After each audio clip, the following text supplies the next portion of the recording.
Hello, ladies and gentlemen. Welcome back to my YouTube channel, Videotapes. My name is Ryan, and today I will be reviewing 10 albums from the month of July. Sorry that it's been a while since I've made any proper reviewing content on this channel. The truth is, I've been enjoying my summer vacation. About a month ago, I went to Washington, D.C. for a week with my family, and ever since then, I've, extended the vacation, getting mentally prepared to go back to college. But in the meantime, we got some albums to get through. So let's not waste any more time and just jump right into it.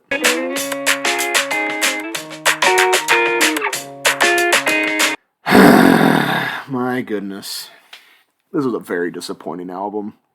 And I'm not one to hate Hobo Johnson. I know there's a lot of people who are very divided on how to feel about him, but when I initially heard him, I thought he was interesting. I thought he had a lot of potential, and a lot of that potential was, very much fleshed out on his previous album, The Fall of Hobo Johnson, which I thought had a lot of interesting instrumentation in terms of alternative pop and rock music, and Hobo came off as this very just expressive personality with a lot of soul-bearing lyrics to boast with as well. But on this album in particular, it's quite a doozy. Hobo Johnson has just artistically imploded on this album, like, completely. Almost everything that made the last record unique and interesting is basically gone at this point.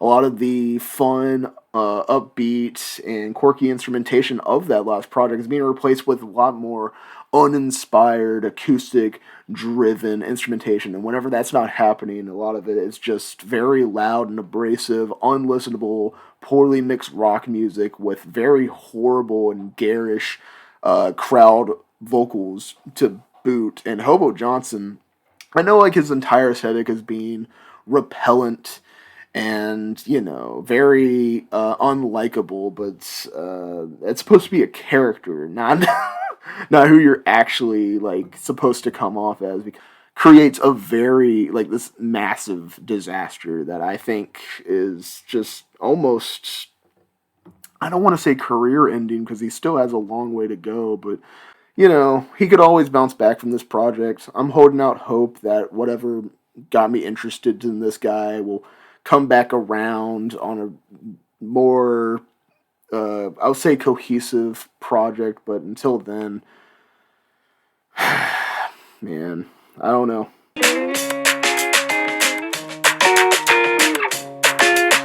When it comes to eponymous records, other two things can happen. One, you have a person who really appreciated this artist, finds a lot of material that is unfinished or unreleased or was being recorded at the time he, like, tragically passed away. So, like, they just do the best to replicate the sound to get it to sound as good as possible and make it into this good little send-off. And other times they just use the branding and IP that you created as a musician to cash in on the artist's name. And I feel like this album is a bit more of the latter than the former. Don't get me wrong, a lot of this sounds like Pop Smoke, or what we believed him to be as an artist on that debut project, but this just feels very half-baked, half-formed.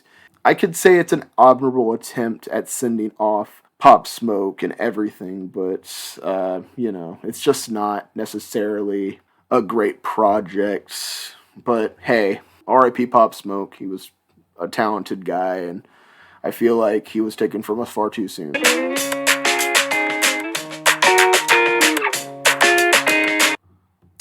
Alright, CLIARO Sling.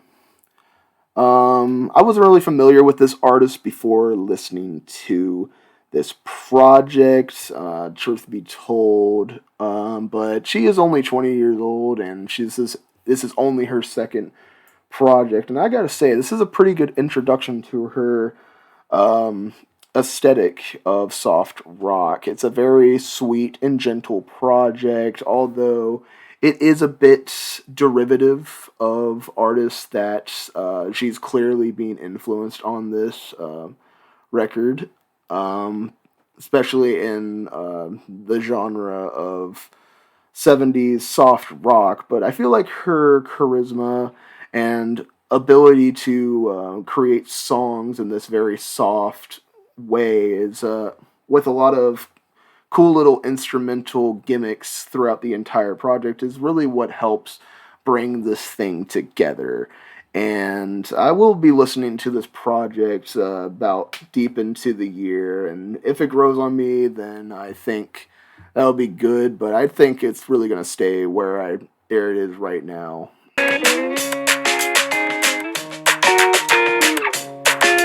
John Mayer has made a new album. I've never really been that big of a John Mayer fan, truth be told. But I'm not necessarily, I don't really hate the guy. I'm more of just in the middle. But this one struck me or kind of rubbed me the wrong way because let me just tell you, like, the current trend out of plenty of other trends in the music world is to go back to a different era of music, you know, especially the 80s. Apparently, we love to go back to the 80s, but that's mostly a trend in like dance pop music. But John Mayer has, I guess, read the zeitgeist a bit and decided to make an 80s inspired rock album, I guess. And let me tell you, man, as someone who's not really necessarily sold one way or the other on John Mayer, this was definitely not a case to help him, as this is very much the most soulless attempt at nostalgia baiting, if you will, that I've heard in quite a while. A lot of these songs just did not translate to me personally, and I just think they were just very mid-tier rock songs to begin with. I don't even think if this came out in the era that he's trying to emulate, it would be that well received either, you know, because I don't know. It's just not necessarily a record that I wanted. It was quite soulless, in my opinion.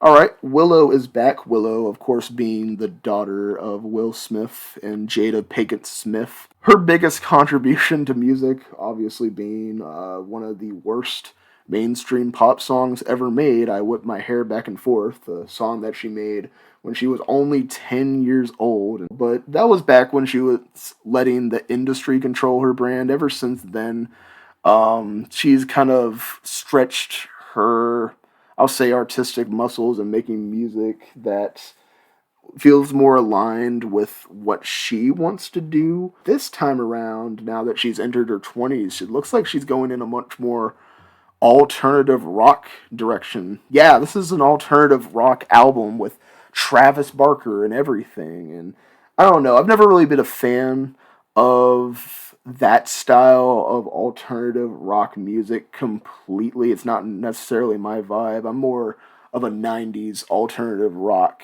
kind of guy, but it does feel refreshing to finally hear a genre that Willow Smith feels comfortable in. I think Jada Pinkett Smith was also in a metal band. Someone told me that. I can't confirm it at the moment, but I guess growing up with that style, that aesthetic of music kind of gave her the inspiration to make an album like this, and just knowing that she's finally in a genre that she can kind of spread her wings in is kind of admirable, even if I'm not necessarily gravitating to the album personally.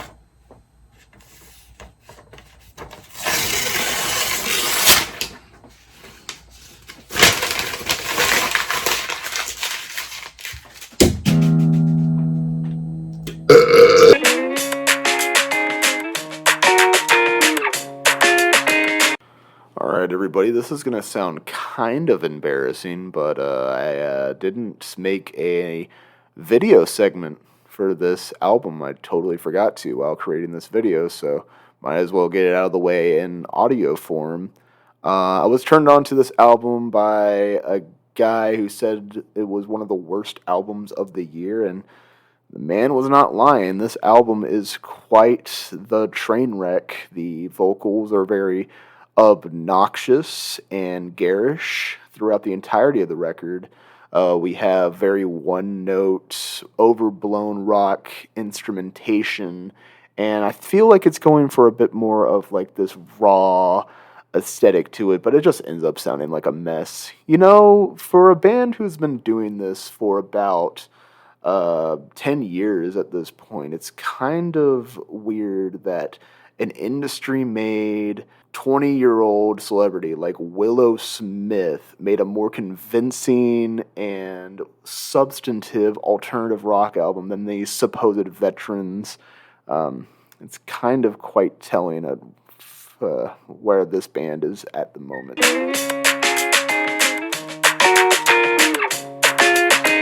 Vince Staples is back with a very short 22-minute project with producer Kenny Beats. This is a very subdued hip-hop record, and I feel like a lot of people are kind of going in two different ways with that, saying that it's boring or something like that, or like it's not as exciting as his other albums, but I don't know. I really liked it. I think Kenny Beats is very much coming together with a lot of interesting and very vibe-centric instrumentals on this project. And, you know, despite Vince Staples' much more subdued delivery on this project, he still comes off like the same old Vince Staples we know from the past.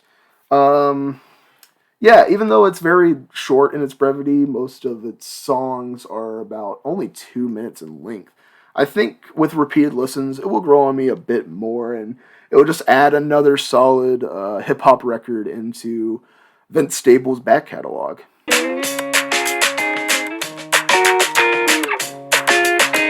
Prince, the great Prince, is back posthumously, another posthumous record. 5 years after his death. And this is not the first Prince release to come out. After his death, there was that piano covers album that came out about in 2017, the year after he died. And in 2019, there was that B-sides record that got a lot of attention, that had a lot of really good songs on it. But this time around, it's full original material. And I gotta say, it's not necessarily like peak groundbreaking Prince that we heard from the 80s or anything, but he wasn't really making that kind of music anyway towards the end of his life. And I will say it is better than nothing. Having more Prince is not a negative to anybody's life, and there are some interesting R&B soulful songs on this album that I do think make the project worthwhile. So if you got time to listen to a new Prince album, I would say this is it's not going to wow you or anything, but it's always a welcome sign to have more Prince in our lives. What can we say? The man was a one-of-a-kind talent.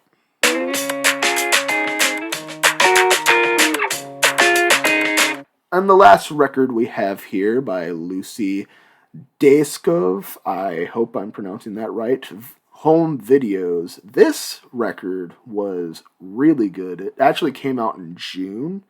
It kind of fell under the radar to me because I was really focused on the Tyler release at the time period, but I think this is a really, really good project and one that I will definitely be listening to throughout the rest of the year. It's a very charming release that has very much a lot of inspired indie rock instrumentals mixed together with Descartes' usual blend of nostalgic yet bittersweet subject matter when it comes to her past.